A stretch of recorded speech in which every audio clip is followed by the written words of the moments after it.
Ukraine ਦੇ ਵਿੱਚ ਭਾਰਤ ਦਾ mission 에ਅਰਲਿਫਟ Romania ਤੋਂ ਮੁੰਬਈ ਲਈ ਰਵਾਨਾ ਹੋਇਆ ਹੈ। ਵਿਸ਼ੇਸ਼ ਜਹਾਜ਼ 219 ਭਾਰਤੀ ਨਾਗਰਿਕ ਪਰਤ ਰਹੇ ਨੇ ਮੁਲਕ। रूस ਤੇ यूक्रेन ਦੀਆਂ ਫੌਜਾਂ ਆਮੋ ਸਾਹਮਣੇ ਰਾਜਧਾਨੀ ਕੀਵ ਦੀਆਂ ਸੜਕਾਂ ਤੇ ਭਿਆਨਕ ਜੰਗ। रूस ਦਾ ਮੈਲੀਟੋਪੋਲ ਸ਼ਹਿਰ ਤੇ ਕਬਜ਼ੇ ਦੇ ਵਿੱਚ ਦਾਅਵਾ ਦਾਅਵਾ। यूक्रेन ਦੇ ਪ੍ਰਧਾਨ ਮੰਤਰੀ ਦਾ ਵੱਡਾ ਦਾਅਵਾ। रूस ਤੇ ਵਾਰ ਕ੍ਰਾਈਮ ਦਾ ਲਗਾਇਆ ਇਲਜ਼ਾਮ ਕਿ ਰਿਹਾਇਸ਼ੀ ਇਲਾਕੇ ਅਤੇ ਹਸਪਤਾਲਾਂ ਨੂੰ ਬਣਾਇਆ ਜਾ ਰਿਹਾ ਨਿਸ਼ਾਨਾ। ਭਿਆਨਕ ਜੰਗ ਦੇ ਵਿਚਾਲੇ यूक्रेन ਦੇ ਰਾਸ਼ਟਰਪਤੀ ਨੇ ਠੁਕਰਾਈ ਦੇਸ਼ ਛੱਡਣ ਦੀ ਪੇਸ਼ਕਸ਼। ਅਮਰੀਕਾ ਨੂੰ ਜ਼ੇਲੈਂਸਕੀ ਦੀ ਦੋ ਟੋਕ ਅਸੀਂ ਨਹੀਂ ਭੱਜਾਂਗੇ, ਦੇਸ਼ ਦੀ ਕਰਾਂਗੇ ਰਾਖੀ। यूक्रेन ਦੇ ਵਿੱਚ ਫਸੇ ਭਾਰਤੀਆਂ ਲਈ ਨਵੀਂ ਐਡਵਾਈਜ਼ਰੀ ਜਾਰੀ। ਐਮਬੈਸੀ ਦੀ ਇਜਾਜ਼ਤ ਤੋਂ ਬਿਨਾਂ ਬਾਰਡਰ ਤੇ ਨਾ ਜਾਣ ਦੀ ਸਖਤ ਹਦਾਇਤ। ਨਾਗਰਿਕਾਂ ਨੂੰ ਕੱਢਣ ਦੇ ਲਈ ਗੁਆਂਢੀ ਦੇਸ਼ਾਂ ਦੇ ਨਾਲ ਤਾਲਮੇਲ ਜਾਰੀ। ਕੇਂਦਰ ਨੇ BBMB ਦੇ ਨਿਯਮਾਂ ਦੇ ਵਿੱਚ ਕੀਤਾ ਵੱਡਾ ਬਦਲਾਅ। ਪੰਜਾਬ ਦੀ ਸ਼ਰਤੀਆ ਨੁਮਾਇੰਦਗੀ ਕੀਤੀ ਖਤਮ। ਕਾਂਗਰਸ ਅਕਾਲੀ ਦਲ ਤੇ ਆਪ ਨੇ ਚੁੱਕੇ ਸਵਾਲ। ਕੇਂਦਰ ਤੇ ਲਾਇਆ ਪੰਜਾਬ ਦੇ ਹੱਕਾਂ ਨੂੰ ਖੋਹਣ ਦਾ ਇਲਜ਼ਾਮ।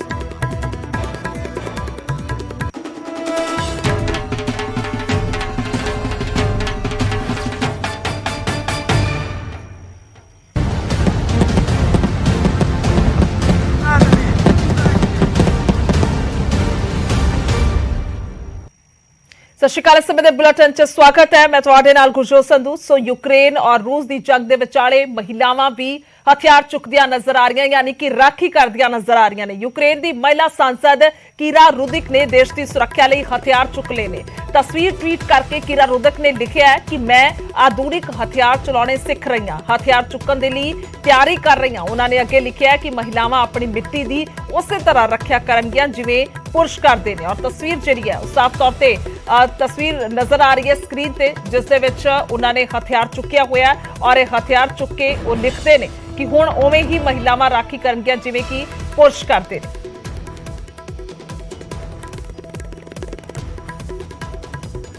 तो ये महायुद्ध है और इस दे विच किस तरह के हालात ने साफ तौर पर नजर आ रहे हैं। इस वेले पूरी तरह दे नाल रूस जिहड़ा है वो काबज हुंदा नजर आ रहा है यूक्रेन ते, और यूक्रेन दे वल्लों भी हथियार जिहड़े ने वो सुट्टे नहीं जा रहे। और इसकी ताज़ा मिसाल सामने आउंदी है जदों संसद दे वल्लों खास तौर पर महिला सांसद दे वल्लों इस तरह दे नाल हथियार चुक के फोटो साझी की जाती है। और एक तस्वीर नहीं है बल्कि ये तस्वीर बहुत कुछ बयान कर रही है। इस तस्वीर तो बाद सीधे तौर पर जिहड़े लोग ने उत्थों दे रहन वाले, बेशक वो वड्डे अहुदेदार होण या आम लोग होण, तां अपनी रक्षा किवें करनी है खुद, और खास तौर पर अपनी थां नूं किवें बचाउणा है, यानी कि अपने देश की किवें खड़ना है, उस सब दे लई एक वड्डा सुनेहा दिता जा रहा है। उन्हां सब नूं जिहड़ा बूस्टअप किया जा रहा है। और खास तौर पर जो एक महिला दे वल्लों हथियार चुक के यह दावा किया जा रहा होवे कि पुरुषां दे नाल खुद खड़नगे, क्योंकि इस वेले रूस की गल की जाए तो सीधे तौर पर सेनावां नूं सुनेहा भेज रहे हैं कि सेनावां जिहड़ियां ने उन्हां दे नाल रलण, गलबात करन आके, यानी कि अपने हथियार जिहड़े ने वो सुट दिते जाण। तां बाद दे विच जिहड़े राष्ट्रपति ने तां होर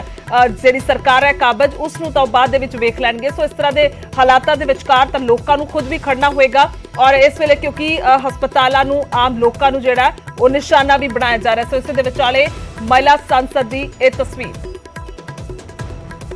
तो उधर ब्रिटेन का दावा है कि रूसी फौजा कीव दे वल वध रही ने। इस बड़ी खबर है, ब्रिटेन का दावा है कि रूस दी फौजा कीव दे वल वध रही, यानी कि राजधानी दे वल वध रही ने। कीव तो सिर्फ 30 किलोमीटर दूर रूसी फौजा ने यूक्रेन की फौज रूसी फौज का सामना कर रही है, यानी कि यूक्रेन की फौज जी है वो डट के खड़ी है, सामना किया जा रहा है। पर जिस तरह के नाल एक बड़ा फर्क है हथियारों के जखीरे के भी किन्ने हथियार जिहड़े ने रूस के कोल ने तां किन्ने हथियार यूक्रेन के कोल ने, एक बहुत बड़ा फर्क है। सो इस दे चलदे फिलहाल एक दावा जिहड़ा ब्रिटेन करदा नजर आ रहा है। तो जेकर राजधानी दे विच काबज हो जाता कि रूस का बहुत ही बड़ा चिंता का विषय, और खास तौर पर यूक्रेन के लिए जिस तरह के हालात बने ने। हालांकि ये साफ नहीं है कि अजे पूरी तरह के रूस काबज होना चाहता है या किस तरह की मंशा है, इस नूं लैके लगातार चर्चावां भी हो रही ने। पर जिस तरह के हालात बने हुए ने, जो जंग चल रही है, क्योंकि हुण लगातार गोलीबारी हो रही है, उत्थे भारती फसे हुए ने, एक वक्रे तौर पर चिंता का विषय खास तौर पर भारत लिए, परिवारों के लिए। तो इस विचकार ब्रिटेन का भी दावा है कि कीव तो सिर्फ 30 किलोमीटर की दूरी बहुत ज्यादा नहीं होंगी। 30 किलोमीटर की दूरी बेहद ही घट है। जेकर ज्यादा ਅਗਰ ਫੌਜਾਂ ਅੱਗੇ ਆਉਂਦੀਆਂ ਨੇ ਜ਼ਿਆਦਾ ਸਮਾਂ ਨਹੀਂ ਲੈਣਗੀਆਂ क्योंकि बहुत ही घट दूरी है 30 किलोमीटर की। और आम तौर पर जेकर एक गड्डी की असीं एवरेज करते हैं, जेकर एक गड्डी ने 30 किलोमीटर रस्ता पार करना हुंदा तां घट्टो घट्ट या वध तो वध 25 तो लैके 35 मिनट के विचकार वो दूरी तय हो जाती है। पर जेकर फौजां इसनूं तय करनगियां, जेकर लड़ाई भी हो रही है तो उस तो बाद भी साफ तौर पर अंदाजा लग रहा है कि बहुत ज्यादा समय नहीं लाउणगे, क्योंकि जिस तरीके दे नाल की पहुंच चुके हैं। हालांकि चौ पासे तो घेरा पाया हुआ है। इस वेले जेकर रूसी हमले की गल करते हैं, यूक्रेन ते जो किया हुआ तो सिर्फ एक पासे का नहीं है, दो पासे का नहीं है, बल्कि चार पासे तो घेरा पाया हुआ। बाकी होर नाल लगदे देशां दी भी पूरी तरह दे नाल रूस मदद लै रहा है। सो इस दे विचकार हुण ब्रिटेन का यह दावा है कि कीव तो सिर्फ 30 किलोमीटर की दूरी जिहड़ी है वो रूस की फौजां दी है और पूर्ण तौर पर जिहड़ा है काबज दे लई अगे वध रहे हैं और बहुत ही घट समा इस लिहाज दे नाल जिहड़ा है वो फौजा लैन गया। तो किस तरह के हालात ने, लगातार 3 दिन तो ये जंग चल रही है। रूस पूरी तरह के नाल आक्रामक तरीके दे नाल अगे वध रहा है, पूरा आक्रमण जिहड़ा है वो कीता होया है यूक्रेन पे।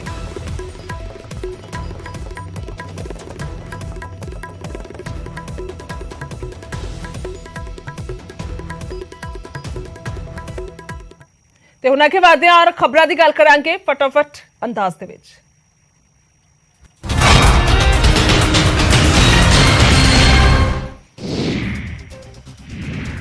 लगातार तीजे दिन भी यूक्रेन के रूस के हमले जारी। राजधानी कीव समेत यूक्रेन के बड़े शहरों के जबरदस्त गोलीबारी। राजधानी कीव के नेड़े रूस ने किया बड़ा धमाका, कई इमारतों का नुकसान। कीव लागे मेलिटोपोल शहर से कब्जा करने का भी दावा। भयानक जंग के विचाले यूक्रेन के राष्ट्रपति ने ठुकराई देश छड्डण की पेशकश। अमरीका नूं जेलेंस्की दी दो टूक, असीं नहीं भजांगे, देश की करांगे राखी।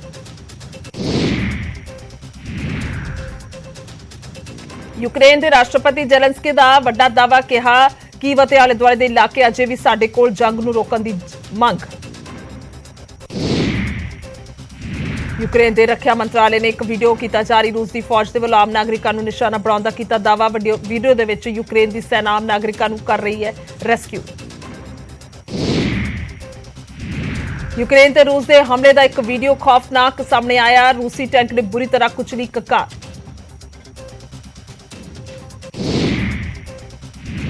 खारकीव दी तो सामने आईयां रूस यूक्रेन जंग दीयां दिल दहलाउण वालियां तस्वीरां। लगातार हो रही बंबारी, सड़क ते शरेआम डिग रहे गोले।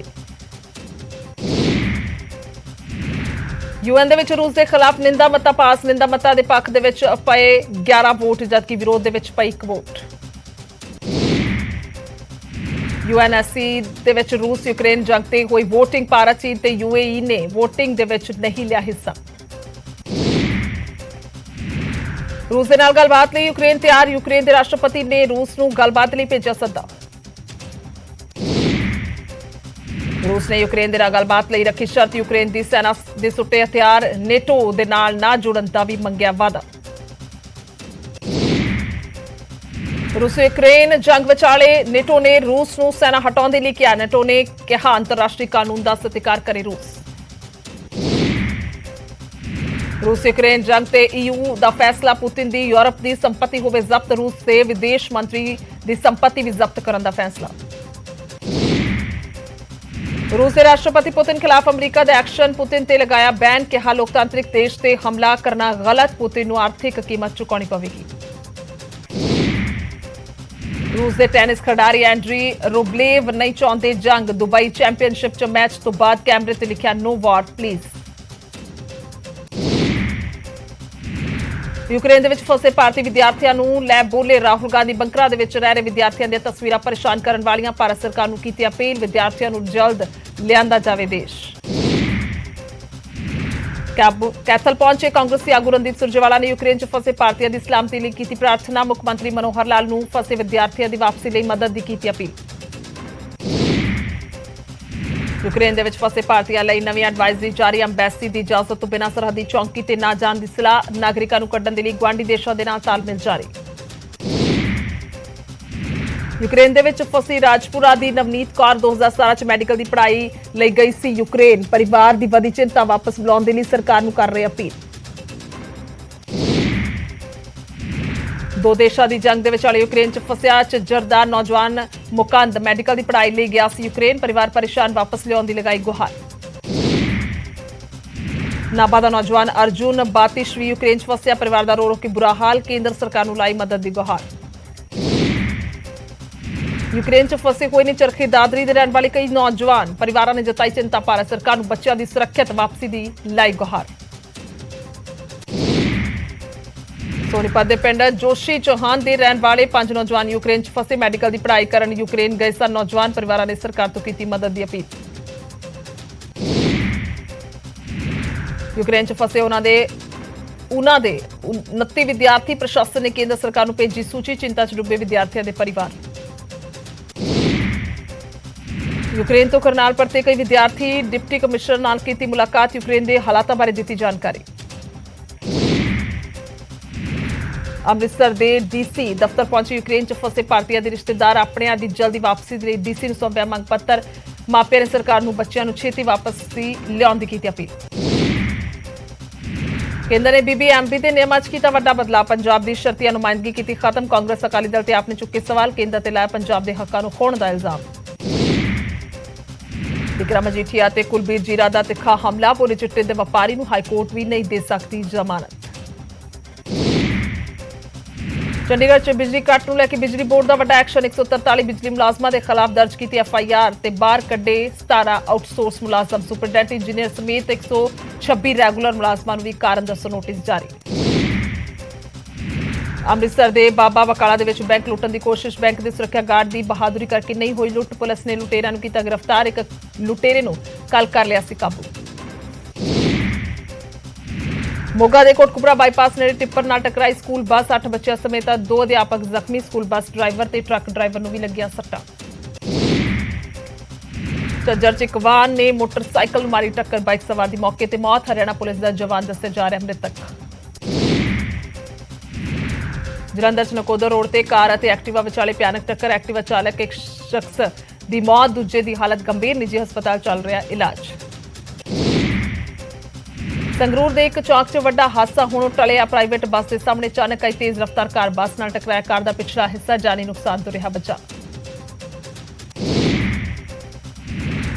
ਰੇਵਾੜੀ ਦੇ BMG ਮਾਲ ਦੇ ਵਿੱਚ ਹੰਗਾਮਾ। ਫਿਲਮ ਵੇਖਣ ਆਏ ਨੌਜਵਾਨਾਂ ਨੇ ਬਾਉਂਸਰ ਨਾਲ ਕੀਤੀ ਕੁੱਟਮਾਰ। ਮਾਲ ਦੇ ਤੋੜੇ ਸ਼ੀਸ਼ੇ। ਪੁਲਿਸ ਨੇ ਕੁਝ ਲੋਕਾਂ ਨੂੰ ਲਿਆ ਹਿਰਾਸਤ 'ਚ। ਇੱਕ ਸ਼ਖਸ ਨੇ ਲੇਡੀਜ਼ ਟਾਇਲਟ 'ਚ ਜਾਣ ਦੀ ਕੀਤੀ ਸੀ ਕੋਸ਼ਿਸ਼, ਜਿਸ ਕਾਰਨ ਵਧਿਆ ਵਿਵਾਦ। ਗੋਹਾਣਾ 'ਚ ਇੱਕ ਮਕਾਨ ਦੀ ਛੱਤ ਤੇ ਡਿੱਗੀ ਅਸਮਾਨੀ ਬਿਜਲੀ। ਮਕਾਨ 'ਚ ਆਈਆਂ ਤਰੇੜਾਂ। ਪਾਣੀ ਦੀ ਟੈਂਕੀ ਵੀ ਟੁੱਟੀ। ਜਾਨੀ ਨੁਕਸਾਨ ਤੋਂ ਰਿਹਾ ਬਚਾ। ਉਨਾ ਦੇ ਆਬਾਦਾ ਬਰਾਣਾ ਇਲਾਕੇ ਦੇ ਵਿੱਚ ਇੱਕ ਦੁਕਾਨ ਨੂੰ ਲੱਗੀ ਅੱਗ। ਲੱਖਾਂ ਰੁਪਏ ਦੇ ਨੁਕਸਾਨ ਦਾ ਖਦਸ਼ਾ। ਫਾਇਰ ਬ੍ਰਿਗੇਡ ਨੇ ਅੱਗ ਤੇ ਪਾਇਆ ਕਾਬੂ। ਸ਼ਾਰਟ ਸਰਕਟ ਦੱਸਿਆ ਜਾ ਰਿਹਾ ਅੱਗ ਦਾ ਕਾਰਨ। ਮੁੜ ਬਦਲਿਆ ਮੌਸਮ ਦਾ ਮਿਜਾਜ਼। ਪਹਾੜਾਂ 'ਚ ਸ਼ੁਰੂ ਹੋਈ ਬਰਫ਼ਬਾਰੀ। ਮੈਦਾਨੀ ਇਲਾਕਿਆਂ 'ਚ ਚੱਲ ਰਹੀਆਂ ਠੰਡੀਆਂ ਤੇਜ਼ ਹਵਾਵਾਂ। ਚੰਬਾ 'ਚ 2 ਦਿਨ ਤੋਂ ਪੈ ਰਹੀ ਬਰਫ਼। ਤਾਪਮਾਨ 'ਚ ਮੁੜ ਤੋਂ ਆਈ ਗਿਰਾਵਟ। ਆਮ ਜਨਜੀਵਨ ਪ੍ਰਭਾਵਿਤ। ਸੇਬ ਦੀ ਬੰਪਰ ਪੈਦਾਵਾਰ ਦੀ ਸੰਭਾਵਨਾ।